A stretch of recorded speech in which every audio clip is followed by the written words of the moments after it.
স্বাগত ডিবিসি সংবাদে। আপনাদের সাথে আছি আমি জান্নাত সাথী। জানাবো খবরের বিস্তারিত। ইসকন নিষিদ্ধের ব্যাপারে সিদ্ধান্ত নেবে সরকার। এ নিয়ে আদালতের হস্তক্ষেপের দরকার নেই। একই সাথে আইনজীবী হত্যা ইস্যুতে এখন পর্যন্ত সরকারের নেয়া পদক্ষেপে সন্তুষ্ট হাইকোর্ট। দেশের মানুষ সাম্প্রদায়িক সম্প্রীতি নিয়েই বসবাস করছে, আগামীতেও করবে বলে মন্তব্য করে উচ্চ আদালত। এদিকে ইসকনকে নিষিদ্ধের দাবি জানিয়েছে আইনজীবীদের সংগঠনগুলো। অন্যদিকে আইনজীবীকে হত্যার ঘটনায় ইসকনকে জড়ানোর অপচেষ্টা হচ্ছে বলে অভিযোগ করেছে সংগঠনটি। ইসকন নিষিদ্ধের আবেদনের পরিপ্রেক্ষিতে হিন্দুত্ববাদী সংগঠনটির বিষয়ে সরকারের অবস্থান রাষ্ট্রপক্ষের কাছে বুধবার জানতে চায় দেশের সর্বোচ্চ আদালত। জানতে চাওয়া হয় চট্টগ্রামের আইনজীবী সাইফুল ইসলাম আলিফ হত্যাসহ সাম্প্রতিক পরিস্থিতিতে সরকারের অবস্থানের বিষয়েও। এরই পরিপ্রেক্ষিতে বৃহস্পতিবার রাষ্ট্রপক্ষের আইনজীবী আদালতকে জানান, আলিফ হত্যার ঘটনায় ৩টি মামলা ও বেশ কয়েকজনকে গ্রেপ্তার করা হয়েছে। ইসকন ইস্যুতে সরকার কঠোর অবস্থানের কথাও জানানো হয়। এ সময় উচ্চ আদালত জানায়, সংগঠনটি নিষিদ্ধ হবে কিনা তা সরকারের নীতিগত সিদ্ধান্ত, এতে আদালতের হস্তক্ষেপ করা ঠিক হবে না। যে ইসকন নিষিদ্ধ, এখন এটা একটা সময়ের দাবি। এই ইসকন এই যে সংস্থাটা আছে, এটা অলরেডি 10টা রাষ্ট্রে নিষিদ্ধ এবং বাংলাদেশেও তারা তাদের সন্ত্রাসী কার্যক্রম চালিয়ে যাচ্ছে এবং সেটা এখন অলরেডি আপনাদের সামনে প্রমাণিত। ইসকনরা এখন ইন্ডিয়ার যে প্রোপাগান্ডা আসে সবগুলো বাস্তবায়নে কাজ করতেছে। সবকিছুতে আসলে আমাদের আদালতকে যে আমরা ইনভলভ করে তাদের কাছ থেকে একটা আদেশ নেওয়ার চেষ্টা করি, এটা কিন্তু ঠিক নয়। সরকারের যেটি পলিসিগত ব্যাপার বা তাদের ইনভেস্টিগেশনের ব্যাপার, যেটাতে আদালতের কোনো ইখতিয়ার নেই, সেটাতে তারা আসলে ইন্টারফেয়ার করতে চান না। এদিকে আইনজীবী সুরক্ষা প্রণয়ন ও ইসকনকে নিষিদ্ধের দাবি জানিয়েছেন সুপ্রিম কোর্ট আইনজীবী সমিতি। আমরা অবিলম্বে আইনজীবী সুরক্ষা আইন প্রণয়ন করা দাবি জানাচ্ছি। এই নৃশংস হত্যাকাণ্ডের সঙ্গে জড়িত ব্যক্তিদের বিরুদ্ধে সর্বোচ্চ গুরুত্ব দিয়ে আইনি ব্যবস্থা গ্রহণের জন্য সরকারের প্রতি বাংলাদেশ সুপ্রিম কোর্ট আইনজীবী সমিতি জোরালো দাবি জানাচ্ছে। এছাড়া সাইফুল হত্যার বিচারের দাবিতে উচ্চ আদালতে মানববন্ধন করেছে বাংলাদেশ আইনজীবী অধিকার পরিষদ। তারাও ইসকনকে নিষিদ্ধের দাবি তোলেন। এদিকে রাজধানীতে সংবাদ সম্মেলনে জানানো হয়, আইনজীবীকে হত্যার মতো নেক্কারজনক ঘটনা এবং চলমান আন্দোলনের সঙ্গে ইসকন বাংলাদেশের কোনো সম্পৃক্ততা নেই। সাইফুল ইসলাম আলিফের নৃশংস হত্যাকাণ্ডের প্রেক্ষিতে ইসকন বাংলাদেশকে নানাভাবে জড়িয়ে উদ্দেশ্যপ্রণোদিতভাবে আমাদের ধর্মীয় ও সামাজিক ভাবমূর্তিকে ক্ষতিগ্রস্ত করার অপচেষ্টা চলছে। এই নির্মম ঘটনার সাথে জড়িত দুষ্কৃতিকারীদের দৃষ্টান্তমূলক শাস্তি নিশ্চিত করার জন্য সংশ্লিষ্ট প্রশাসনের কাছে আমরা জোরালোভাবে আহ্বান জানাচ্ছি। অনেক আগেই চিন্ময় কৃষ্ণ দাসকে শৃঙ্খলা ভঙ্গের দায়ে ইসকন থেকে অব্যাহতি দেওয়া হয়েছে বলেও জানানো হয়। অনেক আগেই ইসকন থেকে বহিষ্কার। Daud Khan, DBC news, Dhaka. সাম্প্রদায়িক উত্তেজনা ঠেকাতে প্রধান উপদেষ্টা রাজনৈতিক দলগুলোর সহযোগিতা চেয়েছেন। এছাড়া ইসকন নিষিদ্ধের বিষয়ে কোনো আলোচনা হয়নি। ব্যক্তির দায় প্রতিষ্ঠানের উপর দেবে না সরকার। সন্ধ্যায় ফরেন সার্ভিস একাডেমিতে প্রধান উপদেষ্টার প্রেস উইংয়ের সংবাদ সম্মেলনে এসব কথা জানান সরকারের দুই উপদেষ্টা। সংস্কার দৃশ্যমান হলে নির্বাচন দেয়া হবে বলেও জানান তারা।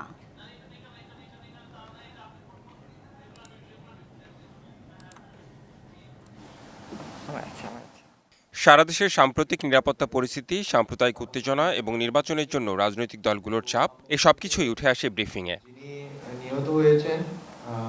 প্রশ্নের উত্তরে সরকারের দুই উপদেষ্টা জানান, ইসকন বা কোনো দল নিষিদ্ধ করা নিয়ে আলোচনা হয়নি। মাজার ভাঙা সহ যে কোনো সাম্প্রদায়িক উত্তেজনার বিষয়ে সতর্ক রয়েছে সরকার। এক ধরনের সামগ্রিক ঐক্য এবং বাংলাদেশের অখণ্ডতা এবং সার্বভৌমত্ব রক্ষার্থে, জাতীয় স্বার্থে সবাইকে ঐক্যবদ্ধ থেকে কিভাবে এই পরিস্থিতি সামাল দেওয়া যায় এবং যে কোনো ধরনের সাম্প্রদায়িক উত্তেজনা এবং উগ্রতা কিভাবে রুখে দেওয়া যায়, উন্মত্ততা কিভাবে রুখে দেওয়া যায়, এই সম্বন্ধে সকলের সহযোগিতা কামনা করেছেন। ছোট ছোট বিরোধ নিয়ে এমন কিছু করা উচিত না যেটা আসলে আমাদের জাতীয় স্বার্থকে সমুন্নত রাখার যে লড়াইয়ে আমরা সকলে সামিল হয়েছি সেটা কোনোভাবেই প্রশ্নবিদ্ধ হতে পারে। জানানো হয়, সংস্কার দৃশ্যমান হবার পরেই হবে নির্বাচন। আমরাও বারবার বলছি নির্বাচনে যাব, এটা তো যেতেই হবে আমাদেরকে, এটা তো আমাদের কাজ। একই সাথে তাদের পক্ষ থেকে সংস্কারের জন্য কিন্তু সমর্থন দেয়া হচ্ছে। এখন তাদের পক্ষ থেকে কখনো কখনো বলা হচ্ছে একটা সময় দিয়ে দেওয়ার জন্য, সেই সময়টার ব্যাপারে আসলে আমরা অবস্থান নিতে পারছি না। এই জন্য যে আমরা সংস্কার প্রস্তাব কি আসবে, সংস্কার করতে কতটুকু সময় লাগবে, এটা না জেনে তো নির্বাচনের সময়টা বলে দেওয়া যাচ্ছে না। তো বারবারই বলা হচ্ছে যত দ্রুত সম্ভব দিয়ে দেওয়া হবে। বৈষম্যবিরোধী ছাত্র আন্দোলনের নেতাদের নিরাপত্তার বিষয়ে সরকার জোর দিচ্ছে বলেও জানান উপদেষ্টারা। Redwan Ahmed, DBC news, Dhaka. ইসকনের বিষয়টি নিয়ে উদ্দেশ্য প্রণোদিতভাবে ভারতীয় গণমাধ্যমগুলো অপপ্রচার চালাচ্ছে এমন অভিযোগ করে বিএনপি মহাসচিব মির্জা ফখরুল ইসলাম আলমগীর বলেছেন, পতিত সরকারের দোসররা পরিকল্পিতভাবে দেশে অস্থিরতা সৃষ্টির যে চেষ্টা করছে তা রুখতে সবাইকে ঐক্যবদ্ধ থাকতে হবে। এ সময় তরুণদের উদ্দেশ্যে বিএনপি মহাসচিব বলেন, হঠকারী কোনো সিদ্ধান্ত নেওয়া যাবে না যা জাতিকে অন্ধকারের দিকে ঠেলে দেবে। বৃহস্পতিবার সকালে জাতীয় প্রেস ক্লাবে রাষ্ট্র পুনর্গঠনে লেখক শিল্পীদের ভূমিকা শীর্ষক আলোচনা সভা। এতে অংশ নেন বিএনপি সহ বিভিন্ন রাজনৈতিক দলের শীর্ষ নেতৃবৃন্দ। এই সকল অংশীজনদের মধ্যে দিয়ে এ সময় তারা দেশের বর্তমান অস্থিরতায় উদ্বেগ জানিয়ে বলেন, চট্টগ্রামে আইনজীবীকে হত্যা ইস্যুতে নানা রকমের উস্কানির পরও অসাধারণ সংযম দেখিয়েছে জনগণ। পাশাপাশি সব সমস্যা সমাধানে দ্রুত নির্বাচনের দাবি তোলেন তারা। এগুলো হচ্ছে অনৈক্য তৈরি করা, বিভাজন তৈরি করা, প্রশ্ন তৈরি করা। সরকার ব্যর্থ হোক, অকার্যকর হোক, সরকার যদি ধসে পড়ে তাহলে পুরনো এজেন্ডাগুলো নতুন করে আবার কিন্তু আনা যায়। যে জায়গায় আওয়ামী লীগ ছেড়ে চলে গেছে সেই জায়গায় কারা যাচ্ছে? কেউ তো যাচ্ছে। এই যাওয়ার পরবর্তী রেজাল্ট কি হবে এটা বোঝার জন্য নিশ্চিতভাবে রাজনৈতিক দলগুলোকে লায়াবল করতে হবে to the people write down. কেউ কেউ বলছে সংস্কার শেষ না করে আমরা যাব না, এবং জাতির জন্য এটাই হলো শেষ সুযোগ। যারা এই কথা বলে, বিনয়ের সঙ্গে আমি বলতে চাই, তারা জনতার শক্তির উপরে ইমানদার নয়। অনুষ্ঠানের প্রধান অতিথির বক্তব্যে বিএনপি মহাসচিব বলেন, পতিত সরকারের দোসররা পরিকল্পিতভাবে দেশকে অস্থিতিশীল করতে চায়। আমি আমার তরুণ ভাইদেরকে বিশেষ করে আহ্বান জানাবো, এই দায়িত্বটাকে দায়িত্বশীল ভাবে পালন করতে হবে এবং গোটা জাতিকে সামনে রেখে পালন করতে হবে। আমরা এমন কিছু করব না, এমন কোন হঠকারিতা করব না যে হঠকারিতার মধ্যে দিয়ে আমরা আবার অন্ধকারের মধ্যে চলে যাব। অত্যন্ত আপনার পরিকল্পিতভাবেই এই অবস্থাটা সৃষ্টি করা হচ্ছে এবং সেটা করছে যে পতিত ফ্যাসিবাদ, তারাই আজকে এই অবস্থাটা তৈরি করছে। তিনি আরও বলেন, ইসকনের বিষয়টি একেবারেই উদ্দেশ্য প্রণোদিত, আর ফ্যাসিবাদীদের যে কোনো ষড়যন্ত্র রুখে দিতে প্রয়োজন দ্রুত নির্বাচন। ইসকনের ব্যাপারে আপনারা কি করছেন, এই প্রশ্নটা অত্যন্ত উদ্দেশ্য প্রণোদিত একটা অবস্থা তারা তৈরি করতে চায়। সেই অবস্থা নিয়ে প্রথমবার ফেল করেছে, এখন আবার নতুন করে আবার সেই অবস্থা তৈরি করতে চায়। এটা আমাদেরকে সজাগ থাকতে হবে, আর আমরা সেখানে কোনো মতেই যেন আবার সেখানে আরো একটা বিভাজন সৃষ্টি না করি। পতিত সরকারকে সুযোগ করে দেয় এমন কর্মকাণ্ড থেকে সবাইকে বিরত থাকার আহ্বানও জানান বিএনপি মহাসচিব। জনমানুষের জন্য উপযোগী একটি রাষ্ট্র নির্মাণ করা দরকার, সমাজ নির্মাণ করা দরকার, তাদেরকে ঐক্যবদ্ধ হয়ে কাজ করতে হবে। সাব্বির রোজ, ডিবিসি নিউজ, ঢাকা। শুধু ইসকন নয়, জাতীয় স্বার্থের বিরুদ্ধে যারাই অবস্থান নেবে তাদের বিরুদ্ধে ব্যবস্থা নেওয়ার আহ্বান জানিয়েছেন জামায়াতে ইসলামীর আমির ডাক্তার শফিকুর রহমান। বৃহস্পতিবার সন্ধ্যায় রাষ্ট্রীয় অতিথি ভবন যমুনায় প্রধান উপদেষ্টার সাথে সাক্ষাৎ শেষে দ্রুত সংস্কার শেষে নির্বাচন দেওয়ার আহ্বান জানান তিনি। আমাদের দেশের শান্তি শৃঙ্খলা কারা ধ্বংস করতে চায় তাদেরকে চিহ্নিত করতে হবে এবং ঐক্যবদ্ধভাবে এটার মোকাবেলা করতে হবে। শুধু ইসকন না, আমরা বলেছি জাতীয় স্বার্থের বিরুদ্ধে যারাই যাবে তাদের ব্যাপারে পদক্ষেপ নিতে হবে। দেশে অস্থিতিশীল পরিবেশ তৈরির ইন্ধনদাতাদের খুঁজে বের করার হুঁশিয়ারি দিয়েছে বাংলাদেশ সেনাবাহিনী। যদিও যে কোনো উস্কানি থেকে ছাত্র জনতাকে আরও ধৈর্য ধরার আহ্বান জানানো হয় সেনা সদরে সংবাদ সম্মেলন থেকে। বেসামরিক প্রশাসনকে সহায়তায় সেনাবাহিনীর কার্যক্রম তুলে ধরতে রাজধানীর বনানীর সেনা সদরে গণমাধ্যমের সামনে আসেন military operations director colonel Intekhab Haider Khan. দেশকে নিয়ে যারা ষড়যন্ত্র করছে তাদের কোনো ছাড় নয় বলেও জানান তিনি। এই যে আমরা বর্তমান পরিস্থিতিতে আমাদের আইন শৃঙ্খলার বা যে ধরনের ঘটনাগুলো বললেন, আন্দোলন বা বিভিন্ন ধরনের প্রোটেস্ট আনরেস্ট হচ্ছে, এগুলো করার পেছনে তিন ধরনের করছেন কারা, তিন ধরনের ব্যক্তি। যারা চিহ্নিত অপরাধী, তাদের কাজই হচ্ছে বিভিন্ন ধরনের অপরাধ করা বা এই ধরনের বিষয়ে তারা কাজ করেন। একটা হচ্ছে ইন্ধনদাতা, কিছু আছেন যারা উদ্দেশ্য প্রণোদিতভাবে কাজ করছেন। আর একটা বড় গ্রুপ আছে যারা দেশের সাধারণ জনগণ। দুষ্কৃতকারীদের ধরতে দেশের বিভিন্ন স্থানে তাদের অভিযান অব্যাহত রেখেছে বাংলাদেশ সেনাবাহিনী। আইন শৃঙ্খলা রক্ষাকারী বাহিনী, স্থানীয় প্রশাসন, বিভিন্ন সংস্থা, গণমাধ্যম এবং সাধারণ জনগণের সাথে সম্পৃক্ত হয়ে সমন্বিত প্রচেষ্টার মাধ্যমে সার্বক্ষণিক সক্রিয়ভাবে দায়িত্ব পালন করছে। সেই ছাত্ররাই যখন কারো ইন্ধনে একটু সাময়িকভাবে ডিরেইল হয়ে যাচ্ছে, পরিস্থিতি না বুঝে, তখন তাদের এগেনস্টে আমরা যদি শক্তি প্রয়োগের কথা চিন্তা করি, আমাদেরকে একটু চিন্তা করে কাজটা করতে হয়। তবে সংঘর্ষ কিংবা অপ্রীতিকর ঘটনা এড়াতে ছাত্র জনতাকে আরও ধৈর্যশীল হওয়ার আহ্বানও জানান তিনি। সব ঘটনার প্রতিবাদ এত ভায়োলেন্টলি করার কোনো প্রয়োজন নেই, অনেক শান্তিপূর্ণভাবে করা যাবে, বিকজ আমরা সবাই শান্তি চাই। Farhana Juthi, DBC news, Dhaka. দেশের মানুষ স্বৈরাচার বিদায় করেছে, এখন সময় দেশ গড়ার। এই কথা জানিয়ে পরিবর্তিত সময়ে আঞ্চলিক পেশাদার খেলোয়াড় ও সংস্কৃতি কর্মী গড়ে তোলার আহ্বান জানিয়েছেন বিএনপির ভারপ্রাপ্ত চেয়ারম্যান তারেক রহমান। লালমনিরহাটের বড়বাড়িতে শহীদ জিয়া স্মৃতি ফুটবল টুর্নামেন্টের ফাইনাল খেলায় ভার্চুয়ালি যোগ দিয়ে এসব কথা বলেন তিনি। শীতের মিষ্টি রোদমাখা স্নিগ্ধ বিকেলে নান্দনিক এই পরিবেশনা লালমনিরহাটের শহীদ জিয়া স্মৃতি ফুটবল টুর্নামেন্টের চূড়ান্ত পর্বের খেলা উপলক্ষে। অনুষ্ঠানে দলের ভারপ্রাপ্ত চেয়ারম্যান তারেক রহমান ভার্চুয়ালি যোগ দেয়ায় ঢল নামে দলের নেতাকর্মীর পাশাপাশি বিভিন্ন শ্রেণী পেশার মানুষের। আর সশরীরে উপস্থিত হন বিএনপির স্থায়ী কমিটির সদস্য মির্জা আব্বাস ও যুগ্ম মহাসচিব শহীদ উদ্দিন চৌধুরী এনি। এই খেলার মাঠে এসে অত্যন্ত আনন্দিত। ঢাকা শহর থেকে গ্রামীণ খেলাধুলার পরিবেশ, গ্রামীণ সংস্কৃতি আমি ভুলতেই বসেছিলাম। যদি আজকে আমি এখানে আসতাম তাহলে আমার মনে হয় একটা বিরাট কিছু আমি মিস করতাম। আজকে আমাদেরকে শহীদ জিয়া স্মৃতি ফুটবল টুর্নামেন্ট একটা ফাইনাল গেমে সবাইকে একত্রিত করে একটা উৎসাহ, উদ্দীপনা এবং আনন্দের পরিবেশ তৈরি করে দিয়েছেন। টুর্নামেন্টের আয়োজক দলের সাংগঠনিক সম্পাদক আসাদুল হাবিব দুলু বলেন, রাজনৈতিক চর্চার অংশ হিসাবে মেধাভিত্তিক সুস্থ জাতি গড়তে এমন আয়োজন। নতুন বাংলাদেশ এখন হচ্ছে দেশ গড়ার খেলা। আমাদের সুস্থ মানুষ, সুস্থ দেহ, তাহলে সুস্থ দেশ আমরা গঠন করতে পারবো। বর্ণাঢ্য আয়োজনের মুগ্ধতায় রাজনৈতিক বক্তব্য এড়িয়ে তারেক রহমান জোর দেন চিরায়ত আবহমান বাংলার ইতিহাস ও ঐতিহ্য নিয়ে। জোর দেন আঞ্চলিকভাবে দেশেই বিশ্বমানের পেশাদার খেলোয়াড় ও সাংস্কৃতিক কর্মী উঠে আসার ওপর। আগামী দিনে আমাদের লক্ষ্য থাকবে, উদ্দেশ্য থাকবে, আমাদের পরিকল্পনা থাকবে। যে পরিকল্পনা আমরা নিয়েছি, এই দেশের মাটি থেকে, এই দেশের সন্তানদের ভেতর থেকে আমরা ভালো খেলোয়াড় বের করে নিয়ে আসব। শহীদ জিয়ার সময়কার ক্রীড়া ও সাংস্কৃতিক কর্মকাণ্ড উল্লেখ করেন তারেক রহমান। দেশীয় খেলোয়াড়দের দক্ষ করে গড়ে তুলতে টুর্নামেন্টের পরিধি বাড়ানোর পরামর্শ দেন তিনি। মেধাবী ডাক্তার বা ইঞ্জিনিয়ার বা আর্কিটেক্ট থাকলেই চলবে না। আগামী দিনে আমাদেরকে অবশ্যই মেধাবী অর্থাৎ প্রফেশনাল খেলোয়াড় তৈরি করতে হবে। বিপ্লব পরবর্তী প্রথমবারের মতো বড় কলেবরে উত্তর জনপদে এমন আয়োজন রূপ নিয়েছে বিএনপির নেতাকর্মীর মিলন মেলায়। টুর্নামেন্টে বিএনপির 10 সাংগঠনিক জেলার 10টি দল অংশ নেয়। Majed Masud, DBC news, Lalmonirhat.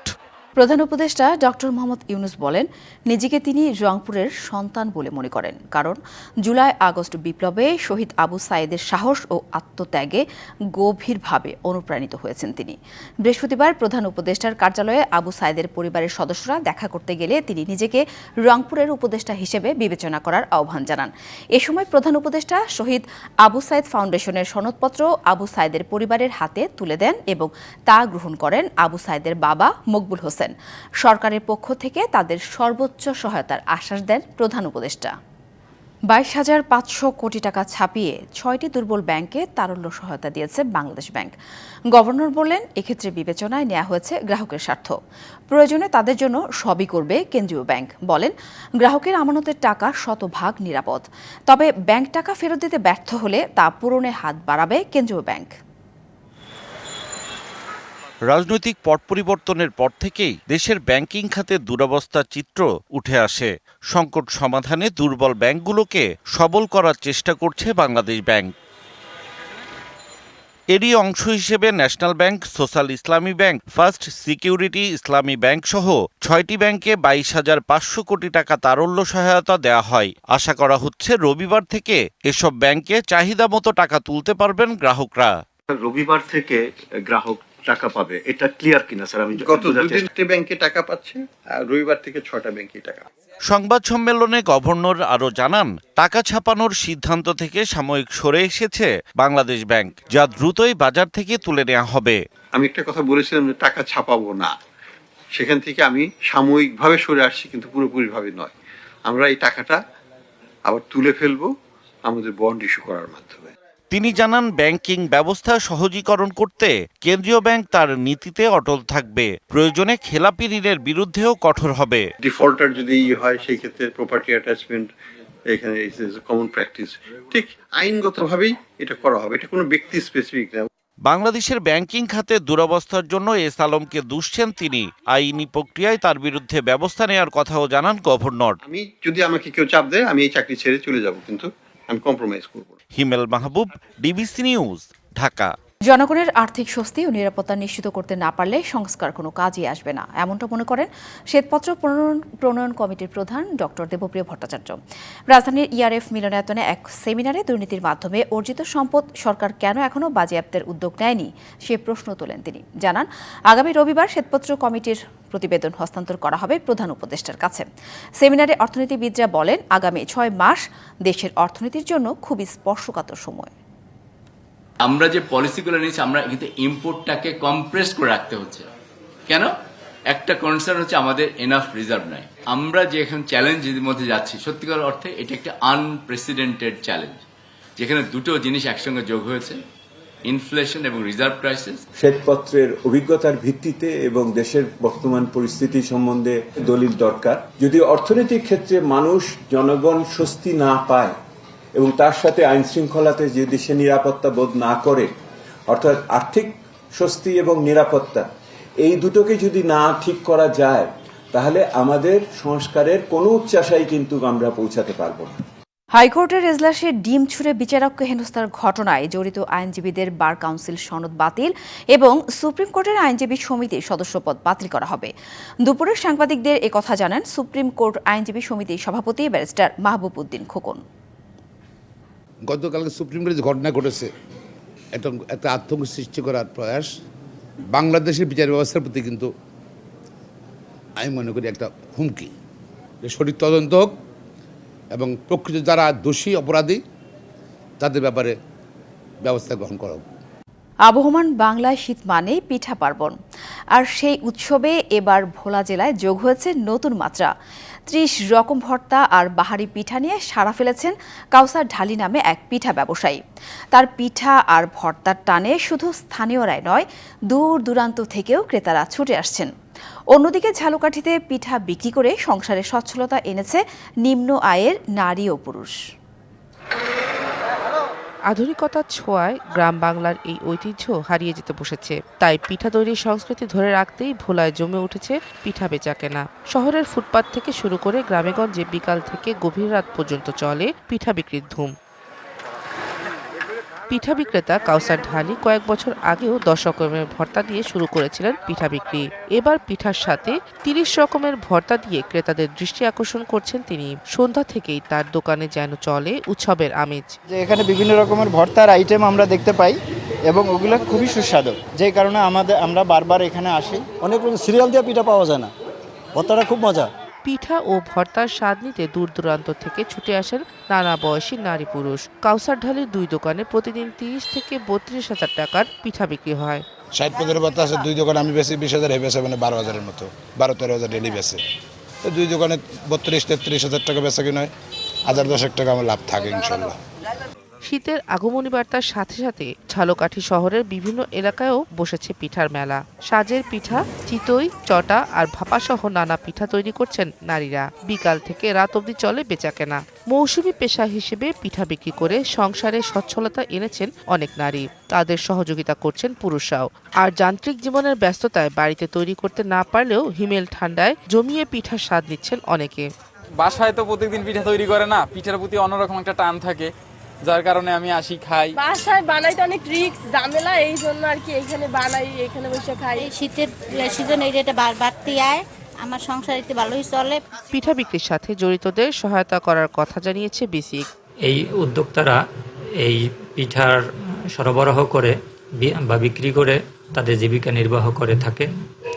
যদি এসব উদ্যোক্তারা বিসিকের সাথে যোগাযোগ করে তাহলে বিসিকের পক্ষ থেকে তাদেরকে সার্বিক সহযোগিতা করা হবে। পিঠাপুলি বাংলার লোকজ ও নান্দনিক সংস্কৃতিরই প্রকাশ, সেই সাথে মৌসুমী এই পেশা চলে পুরো শীত জুড়ে। শেখ রেখা সুলতানা, ডিবিসি নিউজ ডেস্ক। নতুন ক্ষেপণাস্ত্র ও রেশনিক মিসাইল ব্যবহার করে কিয়েভের ডিসিশন মেকিং সেন্টারগুলোতে হামলা চালানোর হুঁশিয়ারি দিয়েছে রাশিয়ার প্রধানমন্ত্রী ভ্লাদিমির পুতিন। এর আগে ইউক্রেনের শহর ডিনিপ্রোতে হামলা চালাতে ওরেশনিক মিসাইল ব্যবহার করা হয়। এদিকে ইউক্রেনের জ্বালানি অবকাঠামো লক্ষ্য করে বড় ধরনের হামলা চালিয়েছে রাশিয়া। এতে ইউক্রেন জুড়ে অন্তত 10 লাখ মানুষ বিদ্যুৎ বিচ্ছিন্ন হয়ে পড়ে। সম্প্রতি রাশিয়ার অভ্যন্তরে দূরপাল্লার পশ্চিমা ক্ষেপণাস্ত্র ব্যবহার করে ইউক্রেনের চালানো হামলার জবাবে এই হামলা চালানো হয়েছে বলে জানান রুশ প্রধানমন্ত্রী ভ্লাদিমির পুতিন। হেজবুল্লাহর সঙ্গে 2 মাসের যুদ্ধবিরতি কার্যকর শুরুর একদিন পরেই লেবাননে হামলা চালিয়েছে ইসরায়েল। স্থানীয় সময় বৃহস্পতিবার দক্ষিণ লেবাননের 6টি এলাকায় এই হামলা চালায় ইসরায়েল সেনারা। এর মধ্য দিয়ে যুদ্ধবিরতি চুক্তি লঙ্ঘন করেছে বলে অভিযোগ করেছে লেবাননের সশস্ত্র সংগঠন হেজবুল্লাহ।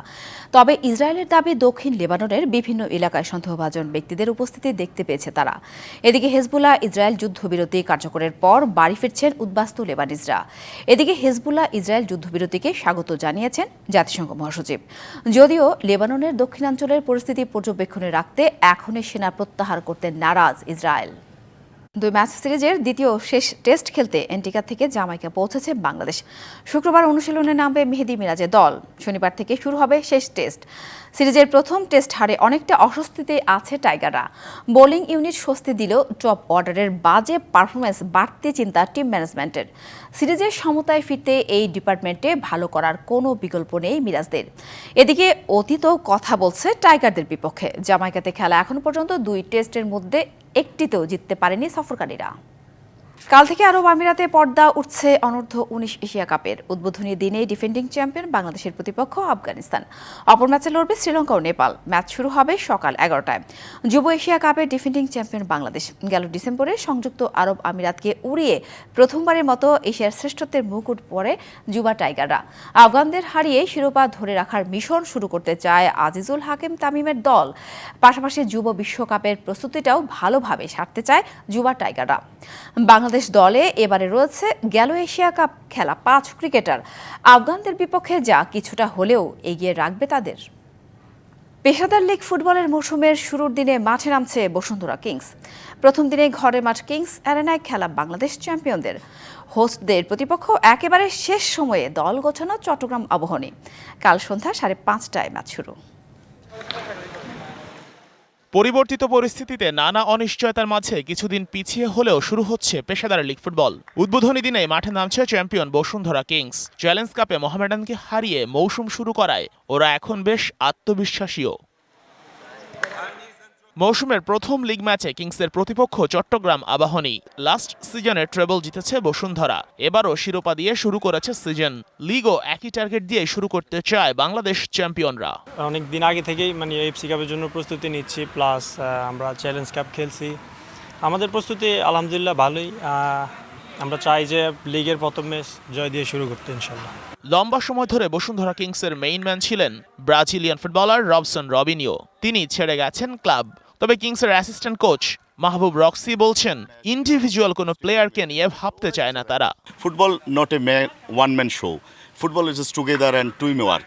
সেই দিক থেকে আমরা কে খেললো কে থাকলো না, আমরা আমাদের শক্তি, আমাদের টিম, আমাদের নতুন কোচ এসছে, আমাদের ফিলোসফি চেঞ্জ হয়েছে। প্রথম 2 বছর রবসন ইন্ডিভিজুয়ালি আমাদের অনেক ম্যাচ বের করেছে। তারপর থেকে রবসন আস্তে আস্তে আমরা ওইভাবে রবসনকে দেখি নাই। বসুন্ধরার প্রতিপক্ষ চট্টগ্রাম আবাহনীর লিগে অংশ নেয়ারই কথা ছিল না।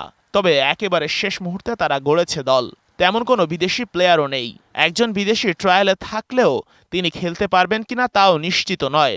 বন্দরনগরীর ক্লাবটার আপাতত টার্গেট লিগে টিকে থাকা। Sheikh Ashiq, DBC news, Dhaka. DBC সংবাদে এই ছিল এখনকার মতো। ডিবিসি নিউজের সংবাদগুলো পড়তে ভিজিট করুন dbcnews.tv আর ভিজিট করুন ডিবিসি নিউজের ফেসবুক পেজ এবং ইউটিউব চ্যানেল। ডিবিসির সঙ্গে থাকুন 24 ঘন্টা।